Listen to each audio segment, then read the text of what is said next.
नमस्कार, मी अजिंक्य भातंब्रेकर. तुम्ही पाहताय न्यूज 18 लोकमत. बुलेटिनची सुरुवात आपण एका महत्त्वाच्या बातमीने करणार आहोत.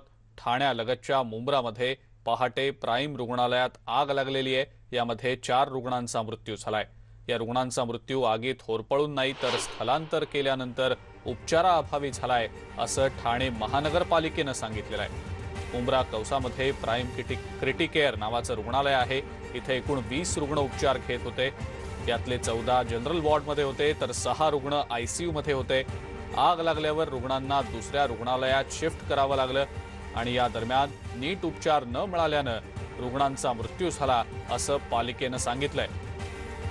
46 वर्षांच्या यास्मिन शेख, 47 वर्षांचे नवाब शेख, 70 वर्षांच्या हलिमा सलमानी आणि 57 वर्षांचे हरीश सोनावणे अशी मृतांची नावं आहेत.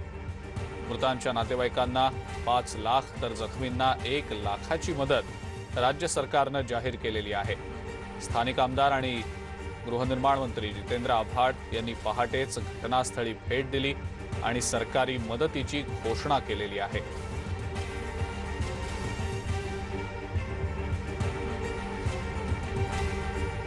मुंब्र्यातल्या या रुग्णालयात आग लागल्याची घटना घडलेली होती आणि या दुर्घटनेमध्ये 4 रुग्णांचा मृत्यू झाला. मात्र या रुग्णांचा मृत्यू आगीत होरपळून नाही तर दुसऱ्या हॉस्पिटलमध्ये शिफ्ट केल्यानंतर उपचाराअभावी झालाय, असं ठाणे महानगरपालिकेचं म्हणणं आहे. मुंब्रा कौसामधल्या प्राईम क्रिटिकेअर रुग्णालयात एकूण 20 रुग्ण उपचार घेत होते. आग लागल्यावर रुग्णांना दुसऱ्या रुग्णालयात शिफ्ट करावं लागलं आणि या दरम्यान नीट उपचार न मिळाल्यानं रुग्णांचा मृत्यू झालाय, असं पालिकेनं जाहीर केलेलं आहे. कौशामध्ये असलेल्या प्राईम हॉस्पिटलमध्ये शॉर्ट सर्किट झालेलं आहे. त्या शॉर्ट सर्किटमुळे आग लागली. एकंदर 17 पेशंट होते. त्याच्यातले 3 जण मृत्युमुखी पडल्याचे प्राथमिक अंदाज आहे. बाकीचं कशामुळे आग लागली, का आग लागली, ही चौकशी समिती नेमून त्याची चौकशी केली जाईल. मृतांना प्रत्येकी 5 लाख रुपये देण्याचा आदेश माननीय मुख्यमंत्र्यांनी दिलेला आहे. त्याप्रमाणे 5 लाख रुपये दिले जातील. जखमींनाही 1-1 लाख रुपये दिले जातील. पण प्रामुख्याने ही घटना कशी घडली, का घडली, त्याच्या मागची कारणं काय आहेत, हे म्युन्सिपालिटीचे अधिकारी, पोलीस अधिकारी आणि डॉक्टर यांची संयुक्त समिती म्हणून चौकशी करून अभिप्राय देतील. जितेंद्र आव्हाड यांची प्रतिक्रिया आपण पाहिली. याच सगळ्या बातमी संदर्भातल्या अधिक अपडेट्स आपण जाणून घेणार आहोत. आपल्या सोबत आपले प्रतिनिधी अजित मांढरे आहेत सध्या फोन लाईनवरनं. अजित, रुग्णालय मृत्यूचे सापळे ठरतायत की काय? या दुर्घटनांवरनं तर असंच सध्या दिसतंय. मात्र ज्या 4 जणांचा मृत्यू झालाय त्या रुग्णांचा मृत्यू आगीमुळे नाही तर हॉस्पिटलमधनं दुसऱ्या हॉस्पिटलमध्ये शिफ्ट करताना उपचाराअभावी झाल्याचं ठाणे महानगरपालिकेचं म्हणणं आहे. अजित, काय सांगता येईल त्याबद्दल? अजिंक्य, आतापर्यंत राज्यात ज्या घटना घडलेल्या आहेत, मग ते कोविड हॉस्पिटल असेल किंवा सामान्य हॉस्पिटल असेल, काही ठिकाणी ऑक्सिजनचा अभाव किंवा काही ठिकाणी ऑक्सिजन लिकेजमुळे, काही ठिकाणी आगीमुळे रुग्णांचे मृत्यू झाले होते. पण ठाण्यातल्या मुंब्रा कौसा येथील ही घटना अतिशय वेगळी आणि विचित्र असून ज्यावेळी हॉस्पिटलला म्हणजे क्रिटिकल हॉस्पिटलला जेव्हा आग लागली, त्या आगीमध्ये जे रुग्ण होते ते होरपळू नये किंवा त्यांचा मृत्यू होऊ नये यामुळे स्थानिक प्रतिनिधी, लोकप्रतिनिधी असतील किंवा स्थानिक नागरिक असतील, त्यांनी त्याच पद्धतीनं ठाणे आपत्ती व्यवस्थापनाच्या जवानांनी या सगळ्या रुग्णांना दुसऱ्या हॉस्पिटलमध्ये शिफ्ट केलं. हे माणुसकीच्या नाते त्यांनी हा सगळा प्रकार केला. मात्र जी माहिती समोर येते त्यानुसार आता ज्यावेळी या सगळ्या रुग्णांना स्थलांतरित केलं जात होतं, विशेष करून आयसीयू मधील जे पेशंट होते, जवळपास 6 पेशंट आहेत जे आयसीयू मध्ये उपचार घेत होते, त्यांना स्थलांतरित करताना आणि स्थलांतरित केल्यानंतर दुसऱ्या ठिकाणी जेव्हा दाखल केलं त्यावेळी त्यांना जे उपचार दिले जात होते त्या उपचारांना ते रिस्पॉन्ड करत नव्हते किंवा त्यांना त्यांचा उपचाराअभावी मृत्यू झालेला आहे. अशी दुर्घटना जी आहे ती घडलेली आहे. या संपूर्ण प्रकरणामध्ये आतापर्यंत एकूण 4 जणांचा मृत्यू झाल्याची अधिकृत माहिती ठाणे महानगरपालिकेतर्फे देण्यात आलेली आहे. जी पुढील प्रमाणे मृतांची नावे आहेत: जास्मिन सय्यद 43 वर्षे, नवाब शेख 47 वर्षे, हलिमा सलमानी 70 वर्षे, हरी सोनावणे 57 वर्षे. हे जे 4 जण जे आहेत यांचा दुर्दैवी या घटनेत मृत्यू झालेला आहे. पालिकेच्या अधिकाऱ्यांचं म्हणणं आहे की आगीमुळे एकाही रुग्णाचा मृत्यू झाला नसून स्थलांतरित करताना मृत्यू झालेला आहे.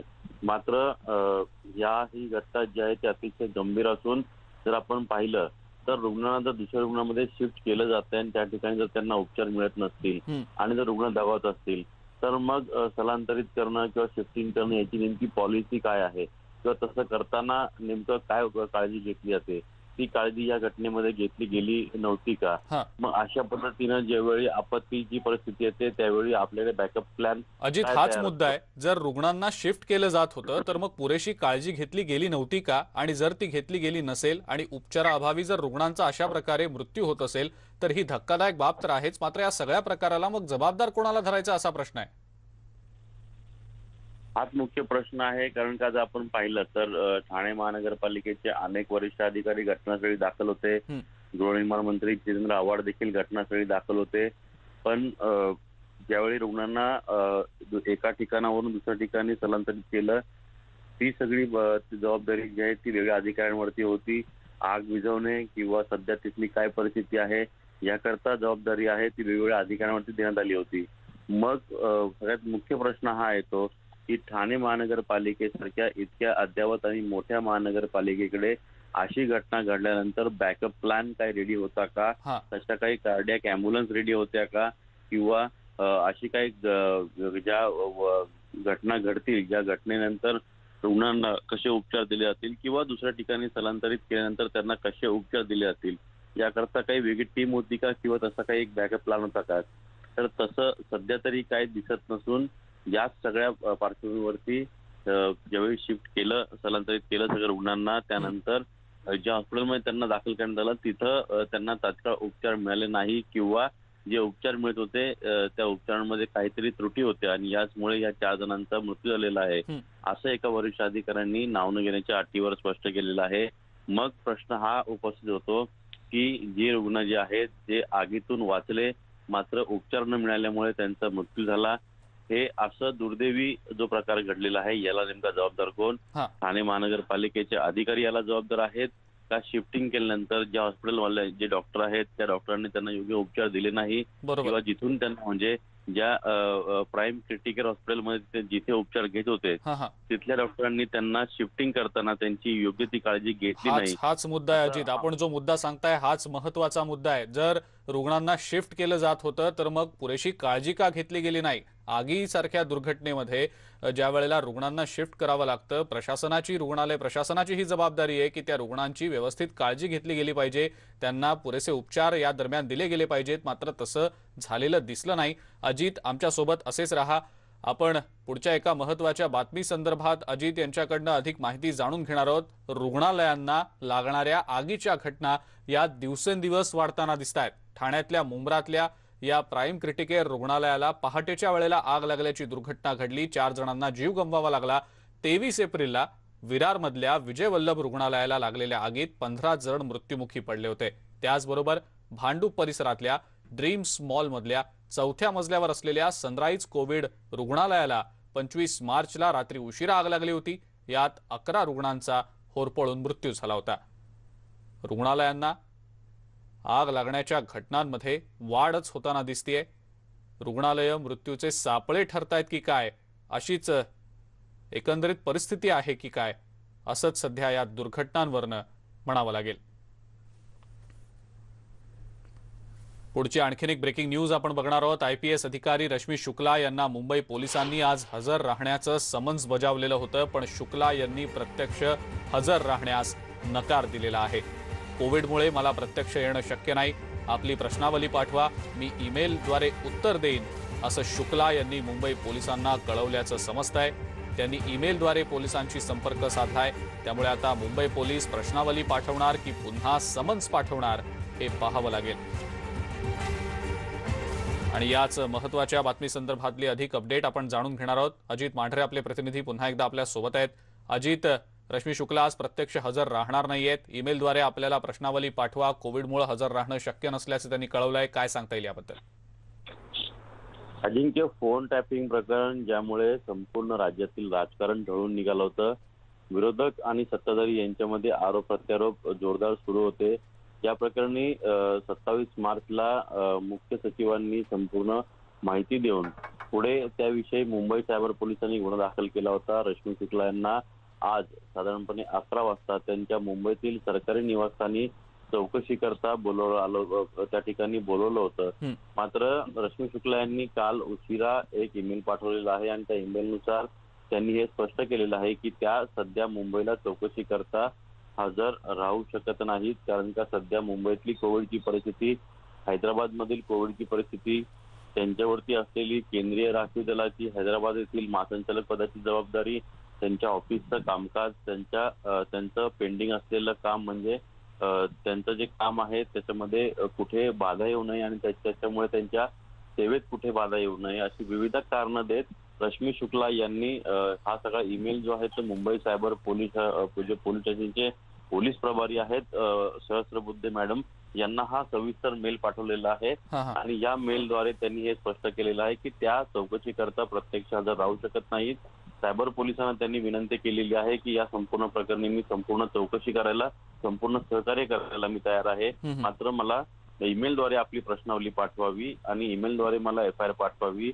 त्या सगळ्या प्रश्नांची उत्तरे जी आहेत ती तुम्हाला ईमेलमध्ये मी तात्काळ पाठवेन आणि आपण चौकशीला हजर राहणार नाही आहोत, हे रश्मी शुक्ला यांनी या वरिष्ठ IPS अधिकाऱ्यांनी राज्याचे पोलीस महासंचालक संजय पांडे, मुंबई पोलीस आयुक्त हेमंत नगराळे, त्याच पद्धतीनं केंद्रीय राखीव दलाचे महासंचालक जे आहे ते कुलदीप सिंग, या तिघांना देखील त्यांच्या अधिकृत ईमेल ID वर मेल पाठवून त्यांनी हे स्पष्ट केलेलं आहे की त्या प्रत्यक्ष चौकशीला हजर राहू शकत नाही। त्यामुळे आता मुंबई सायबर पोलीस जे आहे ते नेमकं काय पाऊल उचलतं, त्यांना पुन्हा चौकशी करता समन्स पाठवतं का त्यांचं ईमेलवरती जबाब नोंदवतं किंवा इतर काही पर्याय ते निवडतात का, ह्याकडे आता लक्ष लागून आहे। त्यामुळे मुंबई सायबर पोलिसांसमोर आता एक नवीन पेच निर्माण झालेला आहे।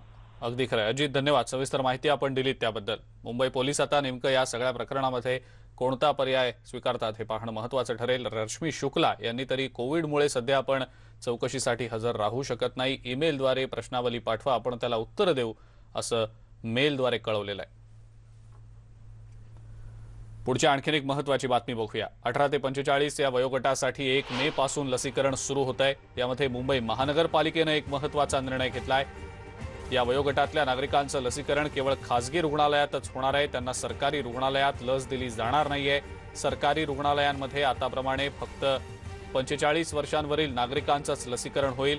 आता खासगी रुग्णालयांमध्ये ही लस मोफत मिळणार की त्यासाठी पैसे मोजावे लागणार, हे आजच्या कॅबिनेट बैठकीमध्ये ठरणार आहे। मुंबईतल्या सर्व 227 प्रभागांमध्ये लसीकरण केंद्र सुरू होणार आहेत। 63 सरकारी केंद्रांमध्ये 45 वर्षांवरच्या नागरिकांचं लसीकरण आधीपासूनच सुरू आहे।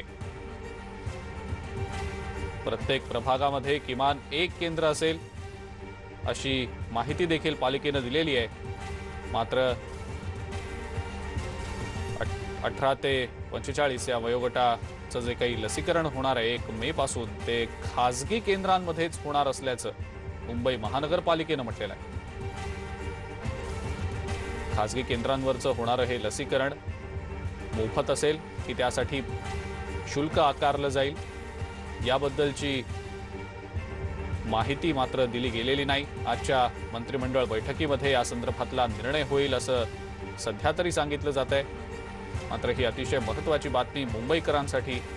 227 प्रभागांमध्ये लसीकरण केंद्र असणारच आहे, प्रत्येक प्रभागात किमान 1 केंद्र असेल। पण 18 ते 45 या वयोगटातल्या नागरिकांचं लसीकरण केवळ खासगी रुग्णालयांमध्येच होणार आहे, त्यांना सरकारी रुग्णालयात लस दिली जाणार नाहीये, ही माहिती मुंबई पालिकेतर्फे देण्यात आलेली आहे। अधिक माहिती या संदर्भातली आपण जाणून घेऊया। स्वाती लोखंडे आपल्या प्रतिनिधी आपल्या सोबत आहेत सध्या।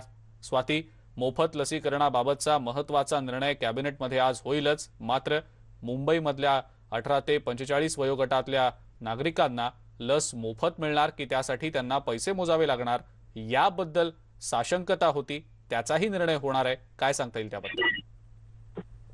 खरं तर अजिंक्य, मुंबई महानगरपालिकेने हे स्पष्ट केलेलं आहे की जे 18 ते 45 या वयोगटातील नोंदणीकृत नागरिक आहेत त्यांना फक्त खासगी रुग्णालयातील लसीकरण केंद्रांवरच ही लस मिळणार आहे. आणि आपल्याला माहिती आहे की जी सगळी पालिकेची जी 63 लसीकरण केंद्र आहेत त्या केंद्रांवर 45 वर्ष वयावरील व्यक्तींचंच लसीकरण केलं जाणार हे पालिकेने स्पष्ट केलेलं आहे. 227 प्रभागांमध्ये प्रत्येकी एक कोविड लसीकरण केंद्र असेल. त्यासाठी वेगवेगळ्या खासगी ज्या संस्था आहेत त्यांना पण पालिकेने आवाहन केलेलं आहे हॉस्पिटल्सना की तुम्ही आमच्याकडे जेवढं लवकर येईल तेवढं आम्ही तुम्हाला रजिस्ट्रेशन किंवा आम्ही तुम्हाला परवानगी देऊ. गृहनिर्माण संस्था, कॉर्पोरेट हाऊसेस आणि यांनी आपल्या लसीकरणासाठी खासगी साधारणतः रुग्णालयासमोर टायअप करण्याचं आवाहन पण दिलेलं आहे. याचाच अर्थ असा होतो की पालिका एका बाजूला असं म्हणते की तुम्ही म्हणजे 18 ते 45 वयोगटातील सगळ्या लोकांनी हे खासगी रुग्णालयामध्येच लस घ्यायची आहे, त्यांना पालिकेच्या केंद्रांवर मिळणार नाही. याचा अर्थ असाच होतोय की पैसे दिल्याशिवाय या वयोगटातील लोकांना लस मिळणार नाही. हे मात्र आता स्पष्ट झालंय पालिकेनं जे प्रेस रिलीज काढलेलं आहे त्यावरून की यापुढे म्हणजे या सगळ्या वयोगटातील लोकांना पैसे देऊनच लसीकरण करावं लागणार आहे. पण 45 ते 45च्या वरील सर्व वयोगटातील लोकांना मात्र मोफत लसीकरण होणार आहे. अजिंक्य. स्वाती, धन्यवाद. सविस्तर माहिती आपण दिली त्याबद्दल. 1 मे पासून 18 ते 45 या वयोगटातल्या नागरिकांना लस दिली जाणारच आहे, मात्र त्यासाठीची नोंदणी देखील आधी करणं आवश्यक आहे. ही नोंदणी नेमकी कशी करायची याबद्दल एक नजर आपण टाकूया ग्राफिक्सच्या माध्यमातून. कोविन वेबसाईटवरून किंवा कोविन ॲपवरून ही नोंदणी करता येऊ शकणार आहे. www.cowin.gov.in आणि आरोग्य सेतू ॲपवर तुम्हाला त्याची नोंदणी करता येऊ शकेल. रजिस्टर/साइन इन युअरसेल्फ मध्ये तुमचा मोबाईल नंबर टाईप करायचा आहे. आपल्या मोबाईल फोनवर किंवा कम्प्युटर ब्राउझरवर लॉग इन केल्यानंतर जो मोबाईल नंबर आपण रजिस्टर करू त्या नंबरवर एक OTP येईल. त्या OTP मध्ये टाईप करून व्हेरीफायवर क्लिक करण्याची गरज आहे. मोबाईल फोनवरून 4 लोक नोंदणी करू शकतात.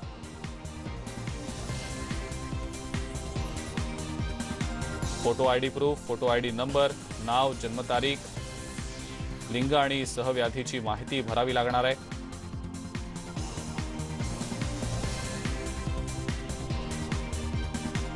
तुमच्या घरापासून जवळ असलेल्या केंद्रावर तुम्ही जर क्लिक केल्यानंतर तुम्हाला केंद्रावरची उपलब्ध वेळ कळू शकेल. लसीकरणाच्या दिवशी नोंदणी पावती, फोटो ID प्रूफ घेऊन वेळेच्या आधी पोहोचणं गरजेचं आहे.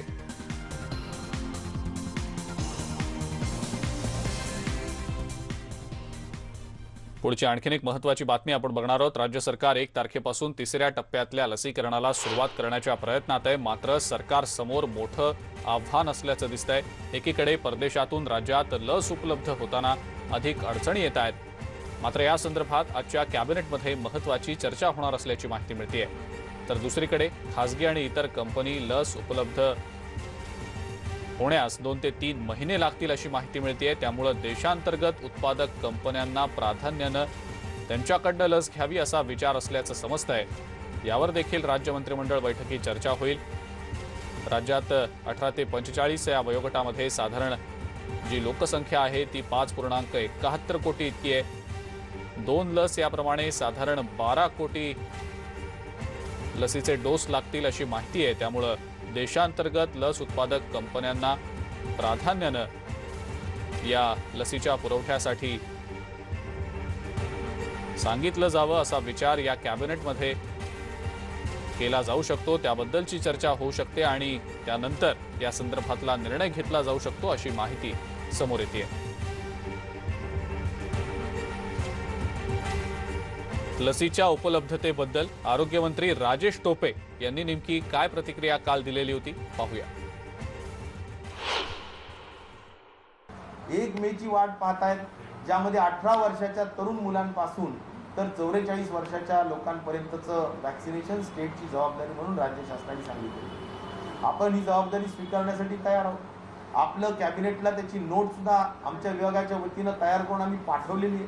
कॅबिनेट आज होईल, उद्या होईल, त्यावेळेस त्यामध्ये चर्चा होऊन योग्य तो निर्णय निश्चित प्रकारे त्या संदर्भातला होईल. यात आम्ही नक्कीच म्हणतो आहोत की आपल्या सगळ्या जवळजवळ 5,71,00,000 लोक हे 18 ते 44 वयोगटातले आहेत आणि या वयोगटातल्या लोकांना जर आपल्याला 2 वॅक्सिनचे डोसेस द्यायचे असतील तर आपल्याला 12 कोटीच्या दरम्यान वॅक्सिन्स लागणार आहेत, डोसेस लागणार आहेत. आमच्या विभागाच्या वतीनं आम्ही नोट पुटअप केलेली आहे. वेगवेगळे पर्याय दिलेले आहेत. फ्री दिलं तर असा खर्च होईल, कमी दिलं तर असं होईल, वेगवेगळे पर्याय दिलेले आहेत. कॅबिनेटमध्ये सविस्तर चर्चा होऊन कॅबिनेटमधला निर्णय अंतिम माननीय मुख्यमंत्री त्याबाबतचा जाहीर करतील. तर या सगळ्या गोष्टी जरी काही असल्या तरी सुद्धा अवेलेबिलिटी हा सगळ्यात मोठा चॅलेंजिंग विषय आहे. जरी प्रत्येक राज्य तयार असेल, विकत घ्यायलाही तयार असेल, पैसे खर्च करायलाही तयार असेल, तरी सुद्धा अवेलेबिलिटी हा सगळ्यात मोठा चॅलेंज आहे. की उद्या कॅबिनेटमध्ये तो विषय आणायचं ठरलं. माझी सही झाली, आता मुख्यमंत्र्यांकडे विषय म्हणजे सहीला गेली फाईल, ती सही झाली की उद्या रितसर कॅबिनेटला विषय येईल. विषय कॅबिनेटला आल्यावर आमच्या महाविकास आघाडी सरकारमधले सर्व सहकारी आपली आपली भूमिका त्या ठिकाणी मांडतील आणि सगळ्यांचं ऐकून घेऊन शेवटी राज्याच्या जनतेच्या हिताचा योग्य तो निर्णय मुख्यमंत्री जाहीर करतील. सगळ्यात जास्त सध्या महाराष्ट्रामध्ये पॉझिटिव्हचं प्रमाण पाहायला मिळतं, कोरोना पॉझिटिव्हचं, आणि त्याच्यामुळे तुम्ही आम्हाला जास्तीचा ऑक्सिजनचा कोटा, जास्तीचा रेमडेसिवीरचा कोटा आणि जास्तीचा व्हॅक्सिनचा कोटा दिला पाहिजे. आम्ही एक चर्चा उद्या ही पण करणार आहे की ग्लोबल टेंडर देखील आम्ही काढण्याचा प्रयत्न करतोय. पुढची महत्त्वाची बातमी बघूया. कोरोनाच्या या दुसऱ्या लाटेचा अतिशय गांभीर्यानं सामना करताना भविष्यात आणखी कोणतं संकट आलं तर त्यासाठी सुद्धा आपण सज्ज असलं पाहिजे आणि त्याचं नियोजन आजच केलं पाहिजे, असं आवाहन सर्वपक्षीय नेत्यांना केंद्रीय मंत्री नितीन गडकरी यांनी केलेलं आहे. या संदर्भातली एक बैठक व्हिडिओ कॉन्फरन्सिंगद्वारे पार देखील पडली. या बैठकीत विदर्भात लागणारा एकूण ऑक्सिजन, त्या दृष्टीनं PSA प्लांटचं रुग्णालय निहाय कार्यान्वयन, ऑक्सिजन कॉन्सन्ट्रेटर्सची मागणी आणि त्याचं नियोजन, तसंच रेमडेसिवीरची मागणी आणि पुरवठा इत्यादीबाबत अतिशय सखोलपणे चर्चा झालेली आहे. कोरोनाची जी सध्याची राज्यातली परिस्थिती आहे त्याबाबत केंद्रीय मंत्री नितीन गडकरी यांनी एक आढावा बैठक व्हिडिओ कॉन्फरन्सिंगच्या माध्यमातून घेतली आणि यावेळेला नितीन गडकरींनी काही महत्त्वाच्या बाबी देखील सूचित केलेल्या आहेत. यानंतरची एक ब्रेकिंग न्यूज आपण बघणार आहोत. नाशिकमधली ही बातमी आहे. लोहमार्ग पोलिसांनी एका वृद्ध प्रवाशाचे प्राण वाचवलेत. आपल्या जीवाची पर्वा न करता पोलिसांनी या वृद्ध प्रवाशाचे प्राण वाचवलेत. नाशिक रोड रेल्वे स्थानकातला हा सगळा थरारक प्रकार आहे. चालती गाडी पकडताना प्रवासी पायरीवरून घसरला होता. प्लॅटफॉर्म आणि गाडीच्या दरम्यान अडकलेल्या या प्रवाशाला इम्रान कुरेशी आणि राकेश शेडमाके या 2 पोलीस कर्मचाऱ्यांनी वाचवलंय. रियाज शेख असं प्रवाशाचं नाव आहे. गोदान एक्सप्रेसमधून पाणी पिण्यासाठी प्रवासी प्लॅटफॉर्मवर उतरलेला होता, मात्र स्वतःचा जीव धोक्यात घालून या 2 पोलीस कर्मचाऱ्यांनी प्रवाशाचा जीव वाचवलाय. अधिक माहिती या संदर्भातली आपण जाणून घेणार आहोत. प्रशांत बाग आपले प्रतिनिधी आपल्या सोबत आहेत सध्या फोन लाईनवरनं. प्रशांत, काय नेमकी माहिती आहे?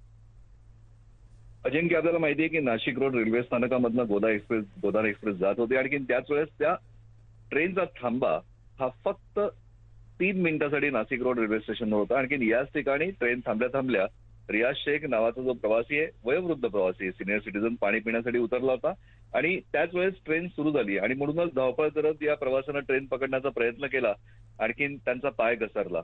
एकीकडे दाराला लोंबकत असलेला बारला पकडलेला पाय, प्लॅटफॉर्ममधनं आतमध्ये घुसरायला झालेली सुरुवात आणि हेच बघत इम्रान कुरेशी आणि राकेश शेडमाके हे दोघंही RPFचे जवान ते पळत गेले आणि त्यांना तातडीने थांबवलं. एकाच वेळेस थांबवत असताना ट्रेन थांबवण्यासाठी त्यांनी सूचनाही दिल्या. इतर प्रवाशांनी चेनही खेचली. खरं तर ट्रेन बरोबर बराच अंतर हे फरफटत चालले होते. त्यांचा जर का हात सटकला असता तर ते ट्रेन आणखीन प्लॅटफॉर्म या दोघांच्या मध्ये चाकाखाली नक्की आले असते. पण जीवावर उन्हावरून ज्या पद्धतीनं या आरपीएफ जवानांनी त्यांचा प्राण वाचवला ही घटनाच थरारक होती. त्या ठिकाणी बघत असताना प्रत्येकाला हे दिसणारं दृश्य हे दाहक होतो. पण ज्या पद्धतीनं या आपल्या खरोखर प्राण वाचवण्यासाठी जीव धोक्यात घातला या प्रवाशांनी, या प्रवाशाचा, या रेल्वे कर्मचाऱ्यांनी, हे खरोखर कौतुकास्पद आहे. मुंबईची घटना ताजी आहे. त्या ठिकाणी अशा प्रकारच्या अनेक घटना घडत असतात. पण नाशिक रोडच्या रेल्वे स्थानकावर घडलेला हा पूर्ण जो प्रकार आहे हा सीसीटीव्ही मध्ये नोंद झाला. कौतुक केलं जात आहे कुरैशी आणि राकेश शेडमाके या दोघांचं. आणि त्याचबरोबर ट्रेन सुरू असताना सुद्धा ट्रेन पकडण्याचा प्रयत्न करणं हे किती घातक असतं हे सुद्धा या घटनेनं समोर आलंय. अजिंक्य. अगदी खरंय. प्रशांत, धन्यवाद. सविस्तर माहिती आपण दिली त्याबद्दल.